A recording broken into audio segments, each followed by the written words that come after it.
on the fourth floor of Cedars-Sinai Hospital, on a night the world would one day quietly remember. The greatest voice of an era would breathe his last. But decades before that room, before the machines, before the whispered goodbyes, before the weight of legacy settled on one man's shoulders, there was a young singer standing in a hallway who did not yet know his own worth. Before history, before heartbreak, before the passing of a torch, there was Dean Martin, unknown, uncertain, and searching for a sound that felt like home. Dean Martin did not grow up believing he was destined to sing. He grew up believing he was destined to survive. Born Dino Crosby in Steubenville, Ohio, he was raised in a world where men worked with their hands, where voices were used to argue or laugh, not to move hearts. His father labored, his mother prayed, and music floated through the home like background light rather than prophecy. As a boy, Dean learned early that charm could soften hard days and that humor could hide fear. He boxed. He worked odd jobs. He sang in smoky rooms where no one remembered names.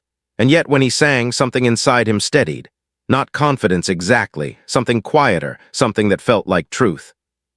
By the time Dean drifted into late-night clubs and low-lit lounges, his voice had begun to develop a quality people couldn't quite explain. It wasn't powerful in the operatic sense. It didn't demand attention. It invited it, warm, effortless, like someone telling a story beside a fire. But in the 1940s, the world already had a voice that filled radios, a voice that made winter feel gentler and loneliness feel temporary. That voice belonged to Bing Crosby. To the public, Bing Crosby was not merely famous. He was woven into life itself. His songs were played in homes, in movie houses, in hospitals, in war camps. He didn't sound like a performer. He sounded like memory. His tone carried ease, restraint, and authority without arrogance. When Bing sang, people didn't feel impressed. They felt accompanied. And for young singers across America, he wasn't just admired. He was unreachable. Dean Martin was one of those singers. Long before they met, Dean studied Bing the way some boys studied baseball heroes. He listened to his phrasing, his pauses, the way he leaned into a word rather than attacking it. Dean didn't want to copy him, but he didn't yet know there were other ways to sing. To Dean, Bing Crosby was not a style. He was the standard. The first time Dean heard Bing in person, he was not seated in an audience. He was standing in a studio hallway at Paramount Pictures, having just signed a modest contract alongside a wild young comedian named Jerry Lewis. They were nobodies in tailored suits, touring a world that did not yet know their faces. The corridors smelled of polish and ambition. Voices echoed from behind doors. And then, from somewhere deep within the building, it came. A sound. Not loud, not dramatic, but impossibly calm, floating, certain. Bing Crosby's voice drifted through the corridor like it belonged there, as if the walls had been built to carry it. Dean stopped walking. He didn't speak, he didn't move. He simply stood as if stepping forward might disturb something sacred. Jerry Lewis said something, but Dean didn't hear him. The song was unfinished. Bing was recording. There were pauses, soft laughter, then more singing. And in those fragments, Dean felt something unsettling stir inside him. Not envy, not admiration, but recognition. The realization that a voice could exist without strain, that it could rest inside the listener instead of pressing upon them. When the studio door eventually opened, Dean did not realize he had drifted closer until he was standing within sight of the room. Musicians adjusting sheets, engineers speaking quietly. And there, near a microphone that looked far too small to carry what it was capturing, stood Bing Crosby. He was not dramatic, not imposing. He looked, to Dean's surprise, like an ordinary man who happened to be in the correct place. His posture was relaxed. His face carried lines that suggested laughter had always arrived before tension. When he finished the take, he glanced toward the door and saw Dean. Their eyes met. Bing studied him for a moment, not with curiosity, but with something closer to recognition. As if he were placing a face he had not yet formally been introduced to. "You're the new kid, aren't you?" Bing said. Dean's throat tightened. "Yes, sir." Bing smiled. "Don't call me sir, makes me feel older than I am. You're Dean Martin." Dean nodded, surprised that his name had already reached this man. "Yes. I've heard your voice." Those 4 words unsettled him more than applause ever could. "You have a beautiful tone," Bing continued. "But tone is only the door. What matters is what you let through it." They spoke only briefly. About work, about the studio, about how strange Hollywood felt when you first arrived. Bing's manner was unhurried. There was no performance in him, no need to impress. And before they parted, Bing placed a hand lightly on Dean's shoulder and said something that Dean would replay for the rest of his life. "Don't try to sound like anyone," Bing said. "Not me, not anyone. People don't need another voice. They need yours." At the time, Dean smiled and thanked him. But he didn't understand. Not yet. Success came faster than Dean expected. The partnership with Jerry Lewis turned him from an unknown singer into half of a phenomenon. Crowds laughed. Studios called. Money followed.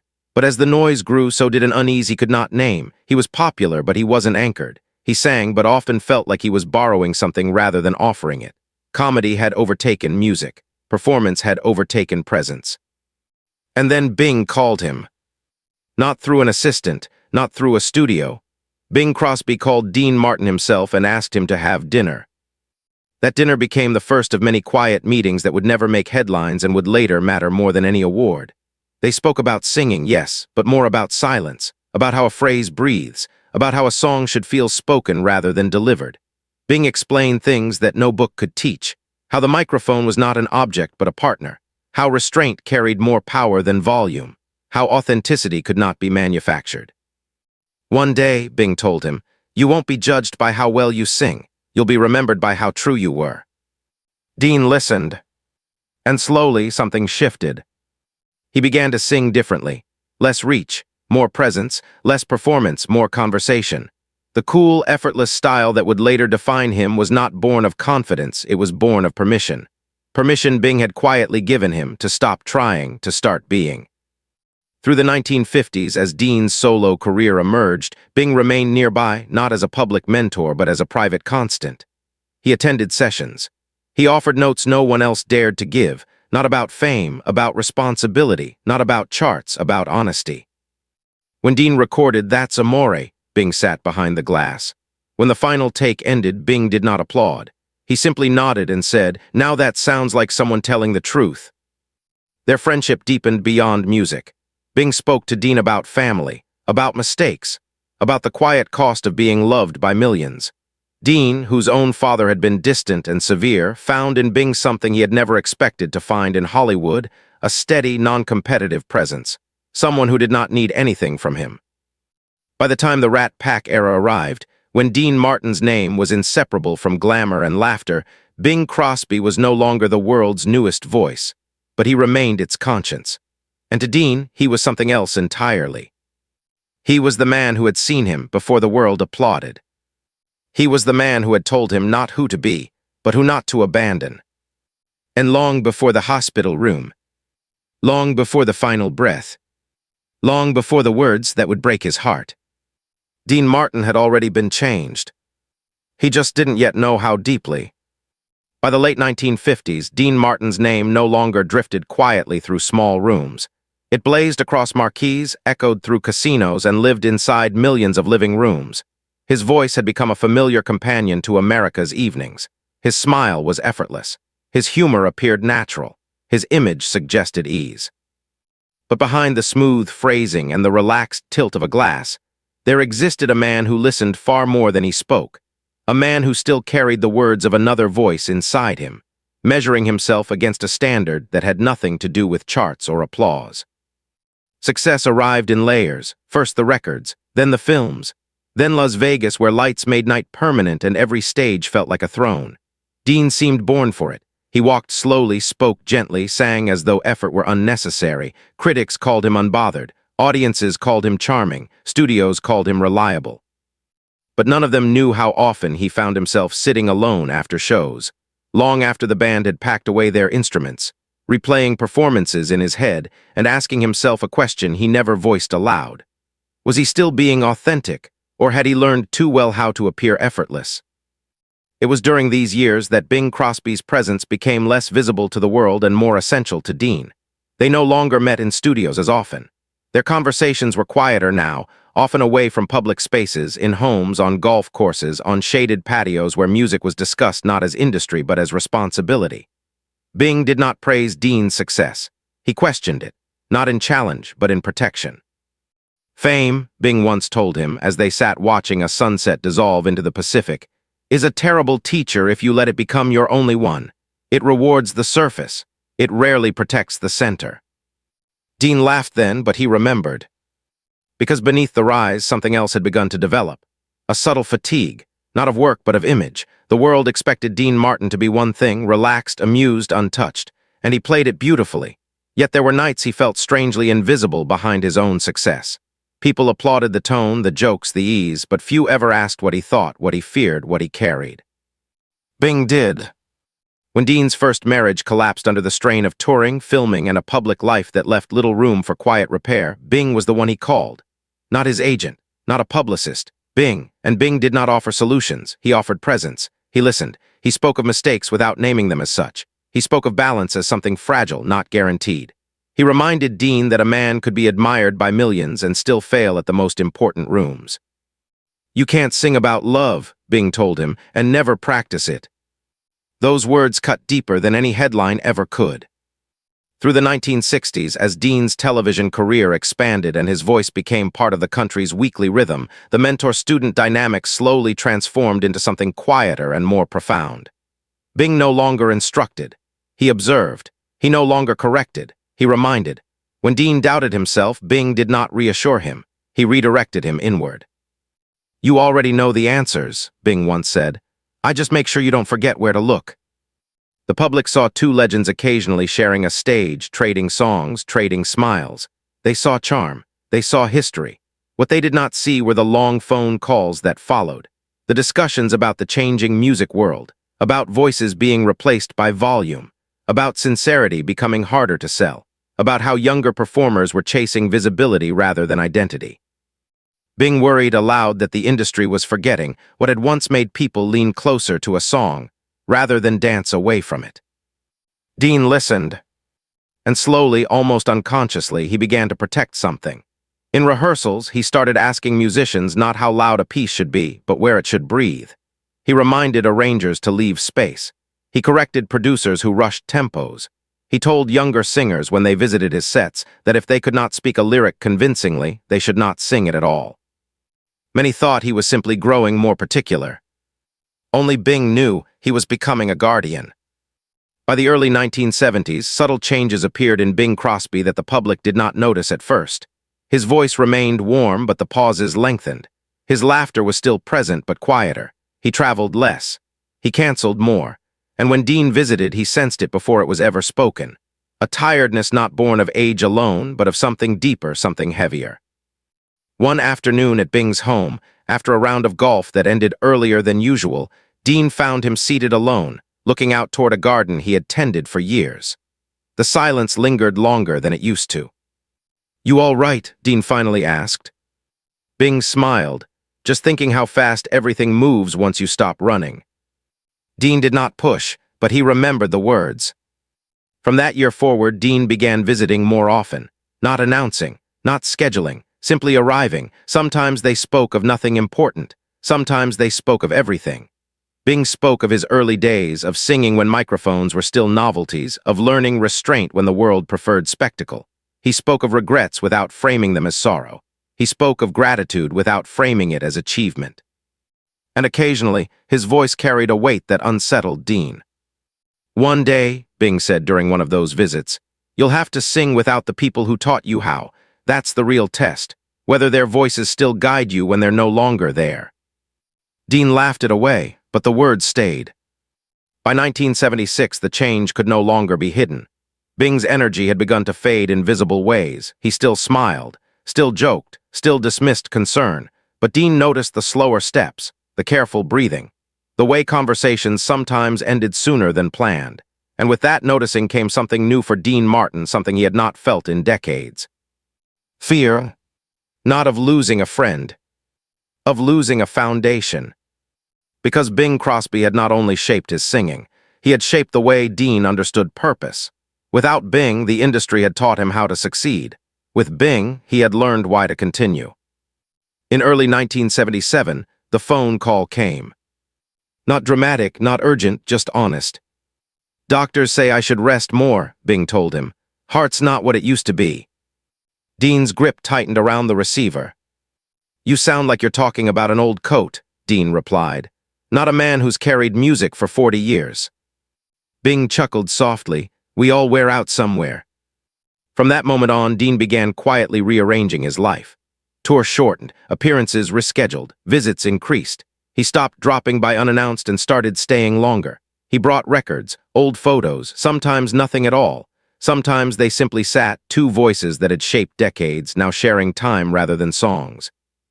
One evening, as they listened to an old playback from Bing's early radio days, Dean turned and said, "You don't sound like anyone else. You never did." Bing studied him.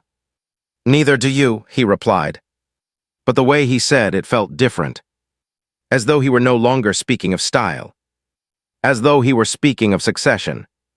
And though Dean did not yet know it, though the world still heard laughter and saw performances and believed legends were immune to endings, the slow movement toward a final room had already begun. The mentor who had once stood effortlessly at a microphone was now being guided toward silence, and the student who had once watched from a hallway was being quietly prepared to carry something far heavier than fame. He was being prepared to carry a legacy. By the time autumn arrived in 1977, the world was still hearing Bing Crosby's songs, but Dean Martin was beginning to hear something else instead. Beneath the familiar warmth of Bing's voice lived a fragility that could no longer be dismissed as age or fatigue. It revealed itself not in dramatic collapses or public scenes, but in smaller things. In the way Bing sometimes paused before standing. In the way he closed his eyes longer between sentences. In the way conversation drifted more often toward memory than future.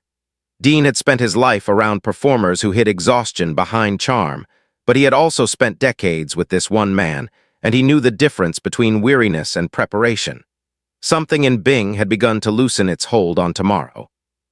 Dean adjusted quietly. He did not announce concern. He did not speak of fear. He simply became more present.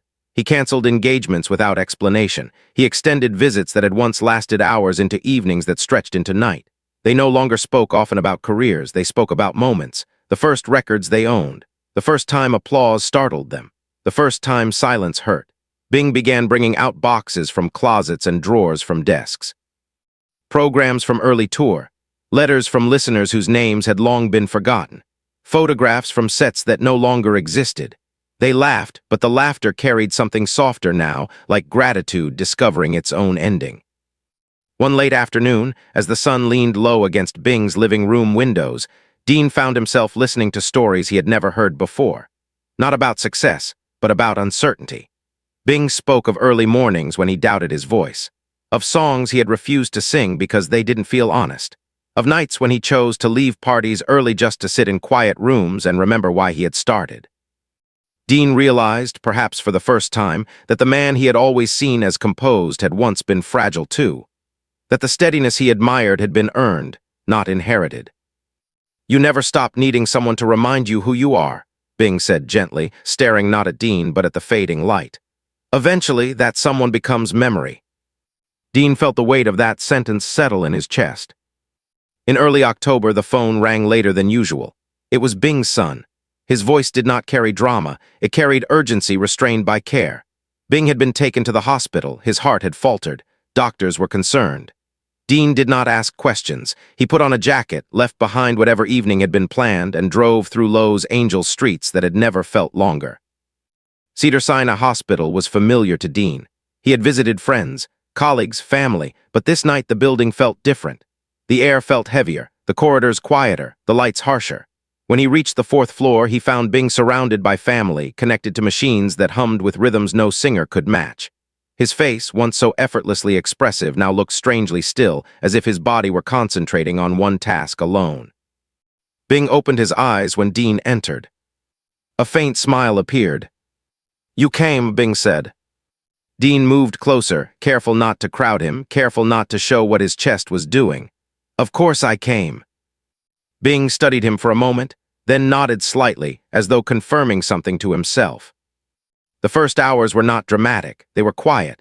Nurses moved in and out. Doctors spoke in measured tones. Family members whispered. Dean remained where he was, sometimes speaking, sometimes simply sitting, his presence a language of its own. When Bing slept, Dean watched the rise and fall of his chest. When he woke, Dean listened. At one point, as night deepened and the room emptied, Bing spoke with more clarity than he had in weeks. "Do you ever think about what stays after the sound fades?" he asked. Dean did not answer immediately. He had never thought of music as something that could fade. But watching the man who had taught the world how to listen, he realized that everything eventually quieted. "I think," Dean said slowly, "that what stays is what the sound carried." Bing's eyes warmed. "Then you've already learned the most important part." Over the next 2 days, time lost its ordinary shape. Mornings blended into afternoons. Conversations drifted between coherence and silence. Sometimes Bing spoke of music, sometimes of family, sometimes of nothing at all. Dean spoke of small things, stories from sets, jokes he would never repeat on stage, familiar voices from familiar years. And occasionally, when the room was empty and the machines seemed almost respectful in their distance, Bing looked at Dean with an intensity that unsettled him. "You did better than you think," Bing said during one such moment. "You didn't just succeed, you stayed." Dean didn't know what he meant. By the evening of October 14th, the change was unmistakable. Bing's breathing had grown heavier. His eyes opened less often. His grip weakened. Doctors spoke more softly now.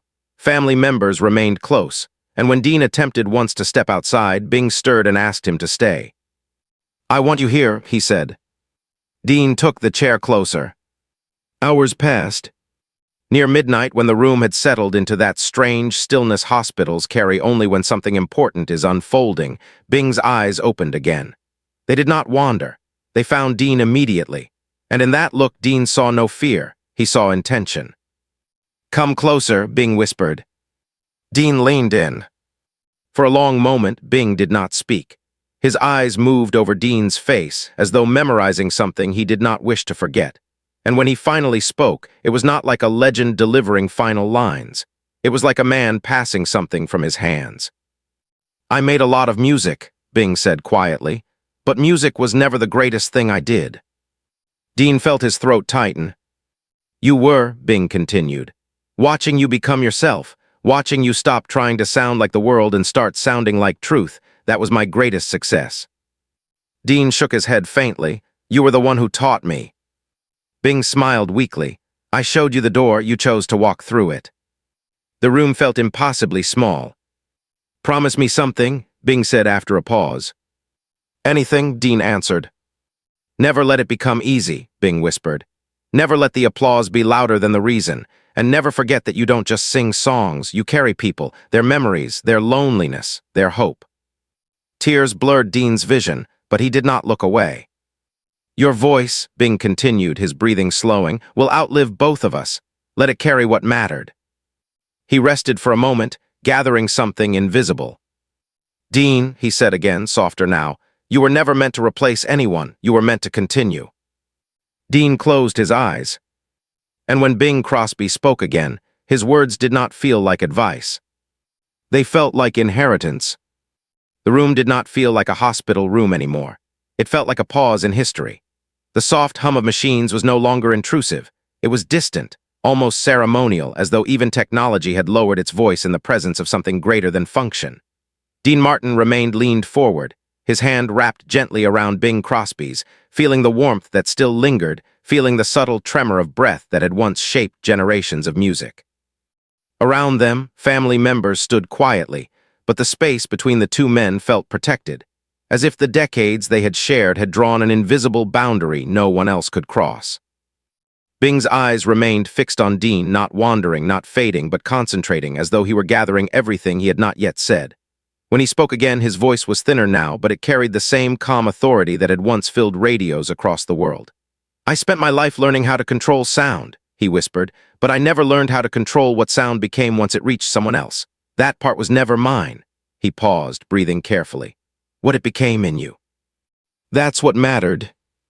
Dean felt something inside him break open, not violently, but completely, like a door that had always been there finally giving way. He tried to speak, but Bing lifted his hand slightly, a small motion, but one that still carried intention. "Don't change," Bing said. "The world will always ask you to. It will ask you to become louder, faster, newer, easier. Don't." His eyes softened. "You don't belong to trends, you belong to people. Stay where voices still mean something." Tears slid freely down Dean's face now, but he did not move to hide them. He had spent a lifetime mastering the art of appearing untroubled, of smiling through applause and heartbreak alike, but there was no stage here, no audience to reassure, no image to maintain. There was only a man being asked to carry something forward. Dean, Bing continued, his breath slowing further, everything I was afraid of losing I found in you. Everything I hoped music could become you protected. That is why you were never just my friend. You were my answer. His grip tightened slightly, surprisingly firm for a body so weakened. You are my legacy. The word did not feel symbolic. It felt physical. Dean shook his head faintly. You're not leaving, he said, though the words did not carry belief. Bing's mouth curved into the smallest smile. We don't leave, he replied. We continue. His eyes searched Dean's face one last time. And you will continue me. For a moment, nothing else existed. No machines, no years, no audiences, only the quiet exchange of something that could not be recorded or repeated. And then Bing spoke again, barely above breath, but with unmistakable clarity. You were always enough, he whispered. Exactly as you are, and you always will be. His fingers tightened once more around Dean's hand, then slowly relaxed. The movement was subtle, but Dean felt it immediately. He leaned closer, calling his name softly, but Bing's face had already settled into a stillness that did not resemble sleep. At 11:47 that night, as the city outside continued unaware, one of the most influential voices in music history went silent. Dean did not move. He remained there, still holding Bing's hand, as though sound itself might return if he listened hard enough. Family members approached gently. Nurses spoke. A doctor confirmed what everyone already knew, but Dean remained where he was, staring at the man who had not only shaped his voice but steadied his existence. When he finally stood, it felt as though he were leaving more than a room. It felt as though he were stepping out of an era. The corridors of Cedars-Sinai were quiet as he walked. No reporters waited. No flashes interrupted the moment. Only the soft echo of his own footsteps followed him, and beneath them something else. Words, Bing's words, you are my legacy, never change, stay where voices still mean something. Dean drove home without turning on the radio. The weeks that followed unfolded like a world rearranging itself. Tributes filled newspapers. Old recordings flooded stations. The public mourned a legend. But Dean grieved something far less visible. He grieved the loss of the one person who had never needed him to be anyone else. And in that grief, something unexpected took shape. Purpose. Dean returned to the studio differently. He listened longer. He recorded slower. He dismissed takes that were technically flawless but emotionally hollow. He spoke more often about meaning than success. Musicians noticed the change. Producers noticed. Even audiences felt it, though few could name it. His performances had always been smooth. Now they were deliberate. Each lyric carried weight. Each pause felt intentional. He no longer sang to entertain. He sang to preserve. He began quietly revisiting songs Bing had once made famous, not as imitations, but as conversations. He did not replicate Bing's phrasing. He honored his spirit. He allowed himself to linger in lines about home, about time, about memory, and each time he did, he felt as though he were not singing alone. Privately, Dean undertook something no contract required. He sought out younger performers not because they were profitable, but because they were uncertain. He invited them to rehearsals, to dinners, to listening sessions where records were played without commentary, and when they asked him how to succeed, he never spoke first about exposure or image. He spoke about sincerity, about restraint, about carrying something greater than themselves. Sound is temporary, he would tell them. What it carries is. Every year on October 14th, without publicity or announcement, Dean reserved a quiet space. Sometimes a small theater, sometimes a private room, sometimes only his living room, and there with only a handful of friends, he sang the songs that had shaped the man who had shaped him. White Christmas, Pennies from Heaven, Swinging on a Star. He never explained why he chose those nights. He never dedicated them aloud. But those who attended often said the same thing afterward. That something in Dean's voice felt different those evenings, as though he were not performing but fulfilling something. As years passed, Dean Martin's health slowly declined, as all lives eventually do. But even as his body weakened, his voice remained anchored. In his final recordings, listeners noted an unusual tenderness, a sense of closeness, a feeling that the songs were not being sung outward but offered inward. When asked once late in life why he still recorded when he no longer needed to, Dean answered simply, because some promises don't end. After his death in 1995, his family discovered something he had never spoken about. In the top drawer beside his bed lay a folded sheet of paper, worn soft from years of touch. Written in his handwriting were a few simple lines, dated October 14th, 1977. Beneath them, another line, added much later. I kept my promise. Those who knew Dean understood immediately. Because from the night he walked out of that hospital until the day he himself fell silent, Dean Martin did not simply continue a career. He carried a legacy. He protected a way of singing that valued sincerity over spectacle. He passed on a philosophy that measured success not by reach, but by resonance. And in every gentle phrase, in every unhurried line, in every moment his voice made a listener feel less alone, something of Bing Crosby remained. Not as imitation, as continuation. And that is why when people listen to Dean Martin today, they hear more than a beautiful voice. They hear an echo of something older than fame, something quieter than applause.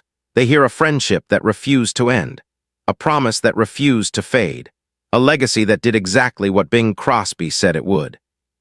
It continued.